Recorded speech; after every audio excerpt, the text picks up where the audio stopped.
एसटीचा संप जरी मिटला असला तरी डेपोला एसटी वेळेवर नसल्यामुळे नागरिकांकडून नाराजी व्यक्त केली जाते। मुंबई सेंट्रल येथील एसटी डेपोतून परिस्थितीचा आढावा घेतला आमच्या प्रतिनिधींनी। पाहूया। मागील 2 दिवसांपासून सुरू असलेला एसटी कर्मचाऱ्यांचा संप अखेर मिटलेला आहे। काल या संदर्भात मुख्यमंत्र्यांनी सह्याद्री अतिथीगृहावरती एक महत्त्वाची बैठक घेतली आणि एसटी कर्मचाऱ्यांच्या ज्या विविध मागण्या होत्या त्या पूर्ण केल्यानंतर आता एसटी कर्मचारी हे पुन्हा एकदा कामावर रुजू आलेले आहेत आणि लाल परीचं चाक हे पुन्हा एकदा महाराष्ट्राच्या रस्त्यांवरती फिरताना आपल्याला पाहायला मिळत आहेत।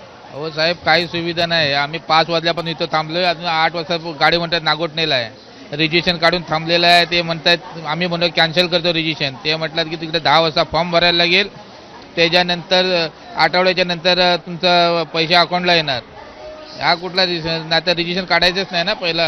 रिझर्वेशन कधी काढलं होतं? आम्ही रजिस्ट्रेशन कालच काढलेलं। कुठे जाणार आहात आपण? दापोलीला। काका काय सांगाल, कुठे जाणार आहात आणि कधी तिकीट काढलंय? 1 महिना झाला आणि आता एसटीची वाट एसटी 6:45ची बस आहे, अजूनपर्यंत आलेली नाही। 5 वाजता 90 वर्षाचे म्हातारे माझे मानपूरला बसले, 1 महिना अगोदर बुकिंग केले, अजून ठिकाणा नाहीये। एसटी ते जे विचारलं ना उलटा दबाव देतात, कोण फोन अटेंड करत नाही, काय नाही।